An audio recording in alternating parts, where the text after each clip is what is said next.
right, everybody, welcome to Slap Son. Who's this guy? It's the King. Let's talk to him. Yes, sir. We're back, baby. I know you guys missed me. And who we going against this time? Actually fighting this time. Actually on the cards, Slap Shady, taking Eminem out. You know, I'm like the MGK in this situation, so I have to go up there, do what I got to do. Yeah, dude, that's a pretty good analogy, right? Yeah. Yeah, I get it. And this, so last time it was supposed to be #1 contender match, Yep. right? But no love lost because No. talking to you prior, it sounds like this is still like a really good springboard for you. Oh, yeah, perfect opportunity for me to kind of catapult my career, you know, get that moment and then kind of call out either McGregor or Rob at that moment and then just kind of go from there. And I'd rather have that. Never had a live event either, so it's a good debut for that as well. And you'll be late enough in the night that there's going to be a crowd. Yeah. Yeah, which is awesome. Oh, yeah, can't wait for that because, you know, my energy is just going to electrify off that, and it's going to be amazing. Once I get in there, you're going to know the King is there. Yeah, this man's entrance always comes with a little flair, you know what I mean? The match happens, everything's going down. Do you really, and let's say you get it, right? You get the KO. Yeah. All right, is the belt next, literally? And is that your goal, is to get on the mic and say, give me the belt? Yeah, 100%. I'm going to take full advantage of that moment because I always said if me and McGregor did end up facing each other because he's going to win that belt, it's going to be a championship match. Our names, the status that it's at right now, especially in our division, when we're so early in the division with the pioneers that we are, yeah, definitely it has to be a championship match. Yeah, no, I love that, man. And it's good to be a part of something so early because you can kind of dictate how it's going to go. Exactly. You know what I mean? Exactly. Whereas if it's an established weight class, established belt, been around for years, they kind of dictate to you. And not that they don't do that now to some extent, but I feel like because it is new, you could actually kind of decide, like tell them what to do. You know what I mean? Yeah, exactly. And it's like, at the end of the day, it is entertainment. So if you're out there entertaining the crowd and getting not only yourself excited, but the crowd as well with you, that's only going to help you in your career as well. And you have to be willing to be able to put yourself in those positions for that axe foot. If you don't speak it into existence, it's not going to happen.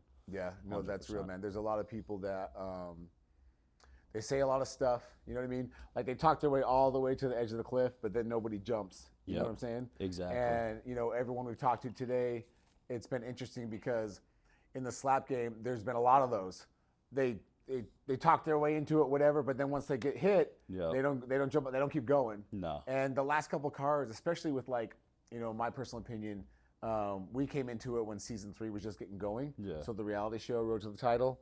But I went back and watched seasons 1 and 2, and there's some cool stuff in there, right? Like we had Azael and like KO Chris, all that kind of stuff. So like there's legit guys, but what's cool is a lot of guys that go to that edge and jump off were on season 3. Yeah. And it shows in the last couple cards, and you were a part of that, obviously. And I think a big part of that too is everybody, even from season 1, season 2, they did understand as big of the opportunity that it is.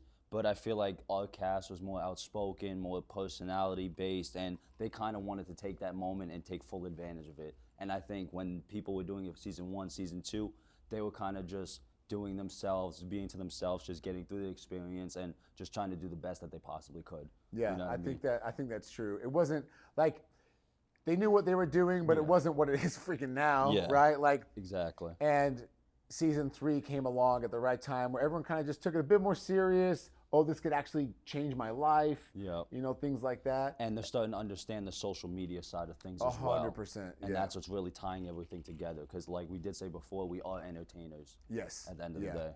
Like, and what's cool about Slap is, like, it doesn't matter who, to an extent, it doesn't matter who wins or loses. Yeah. Because it's just about those eyeballs. You know, and in some other sports like MMA and stuff, if you're getting a beat down, the only way you're going to, you know, win the crowd over is if you don't quit and you keep pushing, you keep moving.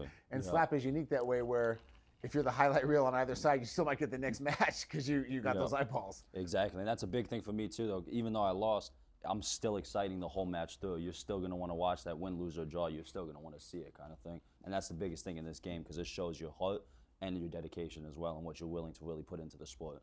Yeah. Yeah, have you hit up the Apex yet? Oh yeah, definitely. Oh yeah. Dude, what is that like walking in there for the first time? Because you always see shit on TV or Yeah. whatever. Is it like surreal or is it kind of normal because it's a gym? Like, So the first time I did see it was during the season, but yeah, honestly, it's everything I expected. Like it was beyond beautiful, you know. And I always know people, especially with UFC, they work so hard to get there. So I've really understood and really took that moment in a sense. yeah, no, that's great, man. That's great. Well, dude, Friday's coming. The time is here. I've been telling people all day my patience is up. Like, let's just fucking go. Yep. And any other last words for your opponent? You're just not going to want to miss it. Live on YouTube. It's your boy, the King. Tune in. That's right. Live on YouTube, people. March 7th, Power Slap 12. Let's go. The King's here. Yes, sir. All right, Mike.